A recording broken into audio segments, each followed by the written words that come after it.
We're not going to use the share screen today because we have to do Channukah, so it's a little different. So today, good Yom Tov to everybody. Today is a very special day. I can't miss that day out. It's called the 19th day of Kislev, the month of Kislev, which is the day that the first Chabad Rebbe was released from prison. Now, what does that mean? When a person is released from prison, there is something that's going on, not just in a physical realm, but also in the spiritual realm.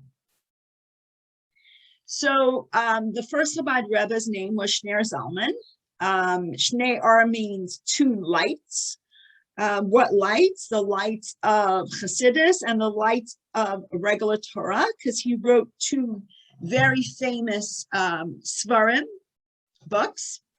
One is the Tanya, which is a book on Chassidus or Kabbalah, if you may say. And one is a Shulchan Aruch, which is a code of law. So he wrote two types of book. One was more esoteric, and one was more nigla, which is coming out in that way. And so the point here is that why did we need Chassidus to begin with? Number one, because the exile was getting very dark. If we know that before the time of the Baal Shem Tov, who was the founder of Chassidus originally, it was a very bad time. It was the Middle Ages, and we know at that time it wasn't just bad for the Jews, but it was also bad for many other people. So it was the darkness of the exile that needed some sort of light to come out. So this light was more the depth of Torah, to really understand where you come from, what your soul's about, who you are as a person. And the second thing is that before Mashiach comes, we need to get everything out into the world. And this was a very deep part of the Torah that was not put out into the world. It was only given to the very, very certain types of people, or big tzaddikim, or big righteous people. But then when Chassidus came along, this depth of the Torah was given to every single person. So this day actually is interesting that the second, first there was the Baal Shem Tov, then there was the Maggid of Mezrich. He also passed away on the 19th of Kislev, which is also the day that the Rebbe, the Alter Rebbe, Reb Shner Zalman, went out of prison. So if we know the Baal Shem Tov brought Chassidus in a very general way, he was just talking about what is God, where is God? God is everywhere, in everything, in the chairs and the tables and all kinds of things. And that's where God is. And we know that God is everywhere, and that everything we do, God has a hand in it. It's not just by accident. So the Alter Rebbe took that whole idea and he made it into something that was connected to the idea of wisdom, chachma. Wisdom is something that just a spark that we start something new. So when you start something new, many people are against it. And if we know that because of that, for 53 days, the Alter Rebbe, the first Chabad Rebbe, was in prison. So when he went to prison originally, they took him as a rebel of the state. They said he sent money to Turkey, who was their enemy, and Turkey owned Israel. So he was sending money to Israel. And so therefore, they said that he was sending money to Turkey. And so therefore, they decided that he was one of the biggest criminals. He committed treason, this and that. And so they started to bring him to the prison. It happened to be a Thursday. On Thursday, they start to take the Alter Rebbe to prison. And what happens? On the way, they go many, many days to get to the prison. So the next day was Friday. And of course, the Alter Rebbe did not want to travel on Shabbat. So what happened? He was telling the wagon driver and people that were taking him, please stop for Shabbat. I need to spend Shabbat. And they said, but you're a prisoner. You can't do whatever you feel like doing. So the Alter Rebbe says, fine. 5 minutes later, the axle of the wagon broke. And so they went and they got a different axle and they fixed it. And then they went a little further and the horse fell dead. So they went to the city and they got another horse. And then they started to go further. And each time some other part of the wagon was breaking. And so they realized the Alter Rebbe was a holy man. So they have to stop for Shabbos. And they asked the Alter Rebbe, can we go to the next town? And the Alter Rebbe said, absolutely not. You have to stay here. We're going to stay here in this forest, and we will spend Shabbos here. And so they did. They spent Shabbos in this forest. Then they got to the prison, and of course they asked him many, many questions. And also during the time, they had to go to another prison to ask him the questions. He wasn't in the same place, and they had to go on a ferry. And one of the times that we're going on the ferry, the Alter Rebbe said, do you want, I need to say Kiddush Levana, which means I need to say a special blessing for the moon. And they said, no, we can't stop the boat. So the Alter Rebbe started to say some kind of psalms, and the boat stopped by itself. And so the Alter Rebbe says, I really need to say this special blessing. So the boat started to continue, and then the captain stopped the boat for him to say Kiddush Levana. One more story I'm going to give you about the Alter Rebbe, then we'll go on to Channukah. So when the Alter Rebbe was in prison, there were many different officers that used to come and talk to him. One time, one of the officers who was very versed in the Torah, he came and asked him a question. He said, I don't understand. Adam and Eve sinned in the Garden of Eden. God comes and says, Ayeka, where are you? Why would God say, where are you, if he knew where they were? So the Alter Rebbe says, you know what? In the Torah, everything is a lesson for us. They're asking here, and here he said the guy's age was about 48 years old, and he said, you, Mr. Officer, you are 48 years old. Where are you in this world? So God was asking, where are you in this world? What have you done?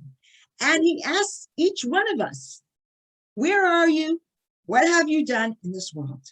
God asks us this question, Ayeka, where are you? What have you done in your life? This is the question that God asked. He said, this is some little things that happened. And then the Alter Rebbe was released. And while he was released, he was saying, Pada b'shalom nafshi, God released my soul. It's in the Tehillim. It is a sentence like that. And he was told to leave on the 19th of Kislev, and on the 20th, he was able to go back. We know that before a great light comes darkness. So after the Alter Rebbe was released from prison, he wrote many more discourses on Chassidus, much more lengthy than he did before. The same thing happens here. Going on to the story of Channukah. Channukah is also the story about darkness to light. So we finished this idea. So again, Yitzis Kislev, which is the 19th of Kislev, is today, and that's why I'm telling you the story. And therefore, we all usually say Good Yom Tov, because it's a holiday. It's a special holiday that we keep. And then right after Yitzis Kislev, we have Channukah. So it's all about darkness turning into light. So the story of Channukah goes like this. Okay, Alexander the Great was the king for many, many years. He lived approximately, I would say the story was approximately 200 years before the Common Era, because it was during the Second Temple. I'm not sure exactly, but it's approximate. Okay, so don't hold me by the year exactly, but it's approximately at that time. And there was a huge Greek mighty empire by Alexander the Great. Now, Alexander the Great passed away, and what happened? No one else can take over for him. So they had two different groups. One were called the Syrian Greeks, who was a Seleucid, okay? Seleucid. And the other one was the Egyptian Greeks, which was a Platonic. And this was, the Assyrian Greeks were the ones who overpowered Jerusalem, okay? And they came into Jerusalem, and they wanted that the Jews should, okay, you want to study Torah? No problem. But you study it as a history book. Don't study it as a godly book, because they didn't believe in God. You remember, what did the Greeks believe in? Who remembers? In general, Greek mythology, right? So what did they believe in? Anybody? Many gods. Yeah, many gods.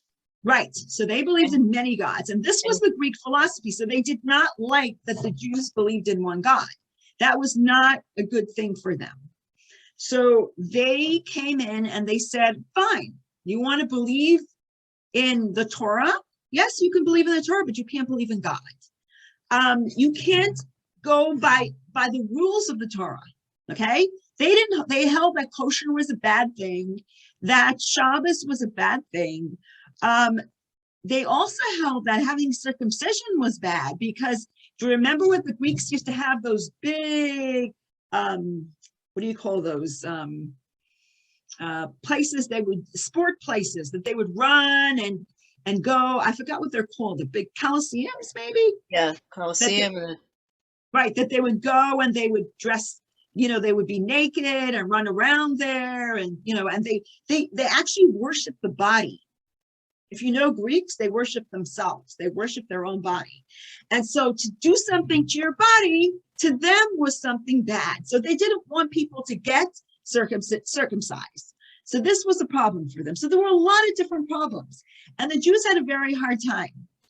And the biggest thing was that the children couldn't study. So a lot of the times they would have, the kids would go and study. And when one person would stand there and when a Greek soldier would come by, they would put away their books and take out, do you remember what's that thing called? You know what they played? Anybody know what they played? Dreidel, dreidel, dreidel. Oh, excellent. Dreidel, right. So they used to play dreidel because they knew that the Greeks were coming. The person that was standing out there would say, Greeks are coming, and they would put the books away and quickly take out their dreidels and start playing dreidel. So that's actually where we got this whole point of dreidel. And so so what happened? So then there was a big problem because the Jews couldn't be Jewish anymore. And there were a lot of people that were called Hellenists, and they pretended that they were non-Jews and they dressed like the non-Jews, but really underneath they kept maybe the mitzvot. It's something like, you know what I'm saying? You know what it's like? Remember in Spain, what did they have? They had the Marranos, right? The ones that pretended that they weren't Jewish and they were really Jewish. So this is the same idea. So they called Misyavnim. These are Hellenists, people that just believed on the outside. Sometimes they believed completely and they just went along with the Greek culture. But many people were hiding themselves as being Jewish. But if you know who came along were the Maccabees. Who are the Maccabees? They were a group of Kohanim, a group of priests. The group of priests that the father, his name was Matityahu, and he had 5 sons, and one of them was, that's where you hear the name Judah Maccabee, because that's who one of the sons are. And they went, they were very disappointed because when they tried to work in the temple, the Greeks started to put their gods in the temple, and they would put pigs on top of the altar, and they would, they destroyed the temple. They threw all the stuff everywhere. It was a big mess. And these Kohanim were very upset, so they ran to the hills of Judea. And in the hills, they were doing guerrilla warfare. Guerrilla warfare is like you throw things on people and you don't know where they're coming from. They can come from all different sides. So they weren't it wasn't a regular army. It was basically, coming out and scaring the Greeks away. And little by little, they actually did get those Greeks to leave. And if you know that there was a story with a woman that she had 7 sons, her name was Hannah, and each son, the general asked, do you believe in God? And they say yes, and they would kill them. And the last son, when he got to the last son, they said, oh, just pick up my ring from the floor. And the boy goes, no, if I pick it up, I'm going to be bowing to the idol, so I don't believe it. So he killed the last son too, and then Hannah also killed herself because she couldn't handle being without her 7 children. So it was a horrible story. So there were horrible stories like that happening all over. One of the interesting stories was also about a Jewish woman. Her name was Yehudit, and she was actually a daughter of one of the Kohanim, like by Yochanan Kohen Gadol. She was the daughter of the high priest. And she decided that she wants to help out and do something. So she went and dressed beautifully out of the camp of the Jews and towards the camp of the Greeks. And there was a general called Halifernes, and she started to become friends with him. She was talking to him, this and that. And one day she came with cheese and milk. And actually a strong wine, I think it was, with cheese. So she gave him cheese to eat and strong wine, and he fell asleep and she killed him. And people saw that he was dead, so they all, like a lot of the Greeks are running away because you can't be without a general. It's really bad. Anyhow, but that's actually interesting because that's where we get the idea. Some people eat dairy on Channukah, but usually we don't. In the old days, they would make latkes with cheese because of the story, but then we switched it to potatoes as the times went on, because I think in Russia and Poland, I don't think they had cheese. So they had mostly potatoes. So that's what they were using, potatoes. Anyhow, so that's the story. Anyhow, let's go back to the original story about the Maccabees. So the Maccabees finally were able to chase out all the Greeks, the Syrian Greeks, and they came to the temple. And if you know, the temple was completely destroyed, right? So they had this to find oil, because the only way the oil would be kosher for the menorah that was in the temple was if it was sealed by the Kohen Gadol. And they looked around and all the oil was poured everywhere and there was no way, and nothing was sealed. And they finally found one jug that was sealed by the Kohen Gadol, and they were able to light the menorah. And if you remember what the main miracle was, that it didn't just last one day, it lasted for 8 days. Whereas it took 8 days to get new oil. And so they were able to get new oil because they really dedicated themselves. God made a miracle for them. And we know the idea of lights. So what we need to do is what we learn from this is we need to give God pure oil, not impure oil. So we need to be humble.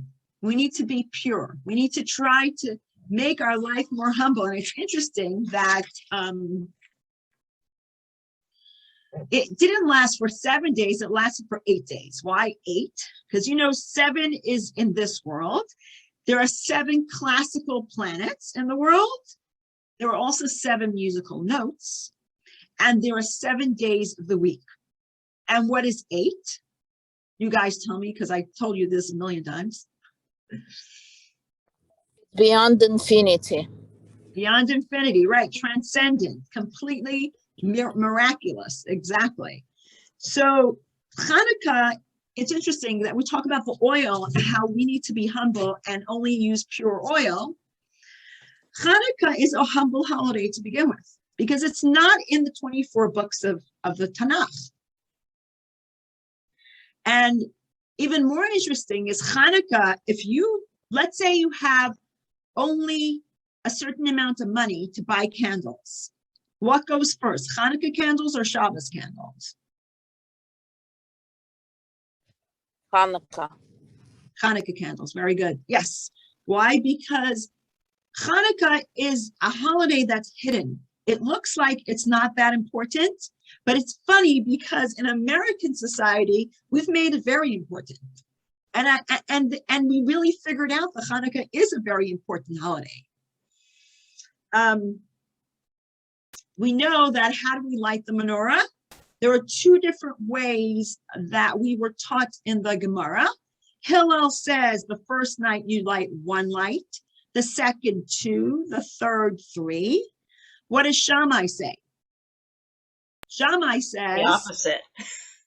Exactly. The first night we light 8, the second night we light 7, the third 6, etc., etc. And which way do we do? Hillel's way. Hillel's way, right? And it's interesting that Hillel, it says that everything that Hillel says is what we do now, and whatever Shammai says, what we're going to do in the future when Mashiach comes. So we say that the Maccabim were Kohanim, right? The people who were fighting, the Kohanim that were fighting, the priests that were fighting against the Hellenists, they were Kohanim. And it's interesting that they took leadership roles after this whole story, which was kind of a mistake. Why? Because Kohanim are not leaders. Who are the leaders? What tribe does the leader need to come from? Anybody know? Levite? No. Levi is the Kohanim come from Levi. Oh. Which are the leaders come from? What tribe?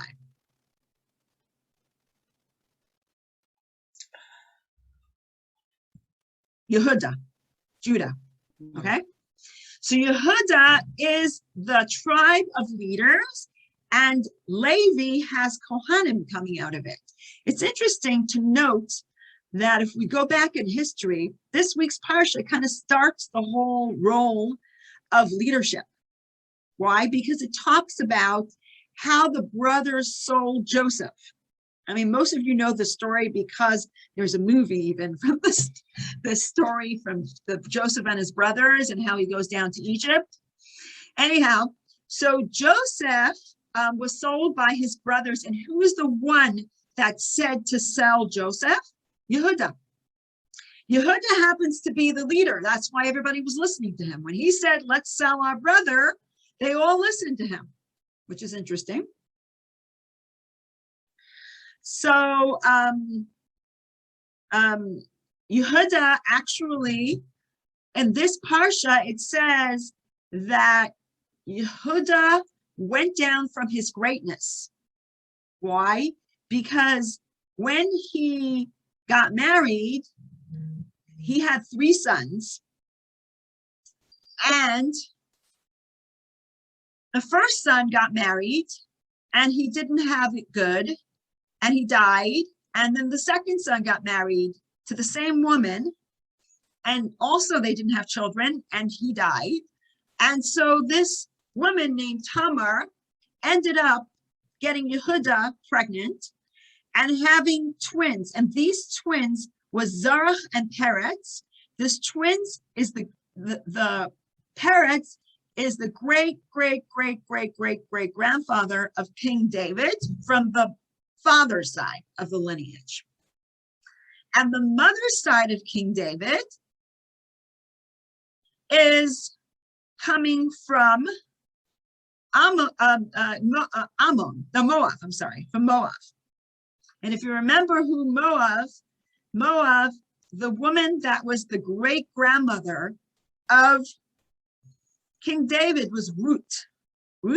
And if you remember the story of Ruth and Boaz, it's about Shavuos. We talked about this at one point. But anyhow, the bottom line is that David had a very hard time becoming a king. And if we know that anytime something is difficult, it's something good. So a lot of times when we have challenges, we know that whatever our challenges are will always become good. So going back to Channukah, so we said that the Chashmonayim, the Kohanim, the priests that took over the Jewish people, was not a very good thing for that to happen, because they were not supposed to be leaders, and therefore they actually punished afterwards. And you see later that each one of them died. They didn't rule for very long.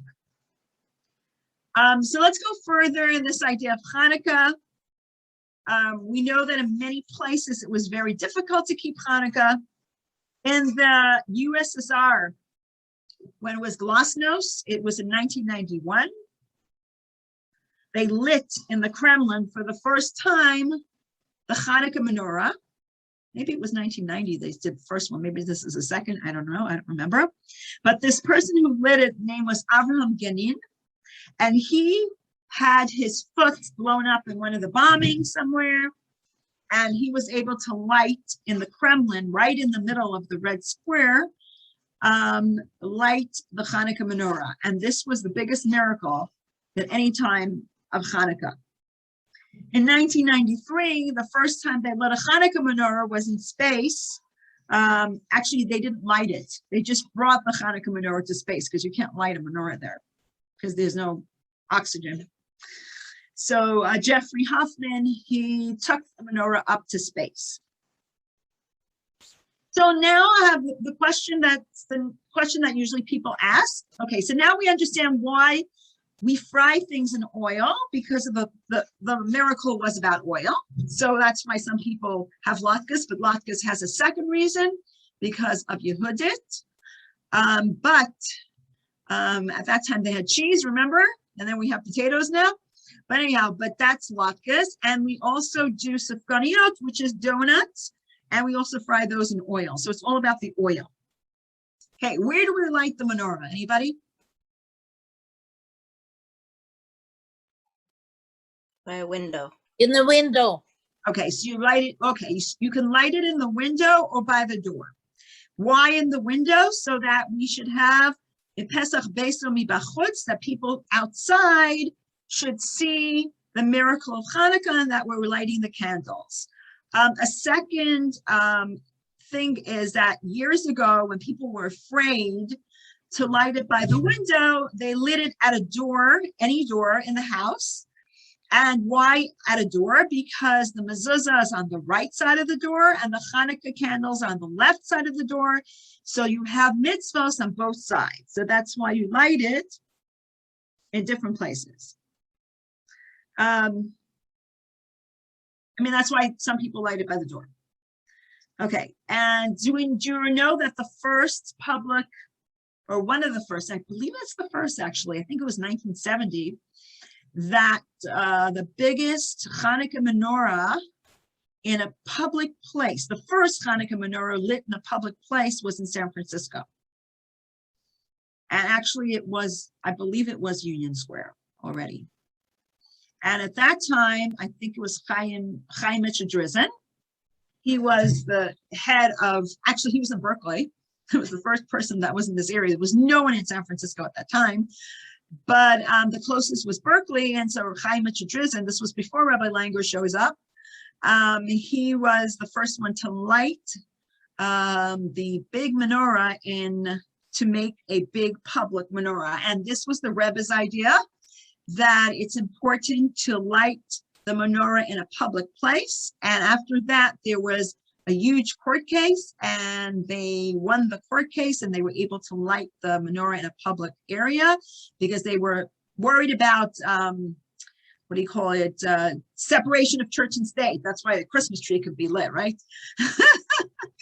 It's just, that was the whole point, is they were saying that the Christmas tree was not a real Christian thing. It was a holiday thing. So I guess they went to court and they decided that the candles are also a holiday thing, just the same. Anyway, so that was the first time that they were able to light it in a public place. And we know that this is very important, that people should see how beautiful Hanukkah is. And we need to give a light out all over the place and everywhere that we go. And it's important that we tell people about Hanukkah and make it important to Jewish people and kids. Teach our kids to play dreidel. Education is very important. That's the reason we get Hanukkah guilt, because we want that our children should learn the Torah. And the only way to get them to learn Torah when they're very, very small is to kind of like give them a little bit of a bribe and say it's beautiful. So if you learn Torah, you will get some coins or some money. So that's where the whole thing of Hanukkah gelt started to begin with. Presents is not a Jewish thing. That was just picked up by the world. Because, if you remember the Christians, they give presents by the tree. So this was picked up for Hanukkah. Hanukkah is not about presents, it's about Hanukkah gelt, giving the kids Hanukkah gelt. And that's important. And we know what the ultimate light is going to be. The ultimate light is going to be Mashiach. And we need to go through this darkness to get there, right? Because we said all these different stories of darkness to light. And we see now that we're getting closer to Mashiach because it's a kind of dark time, but at the same time, it's a light time. Like we keep talking about this and it keeps happening, but we haven't got to that point that the darkness has broken completely. Although we've already broken some of the darkness, but it's still very, very difficult. I'm going to open it up to questions about Hanukkah. I just gave you everything in a small amount.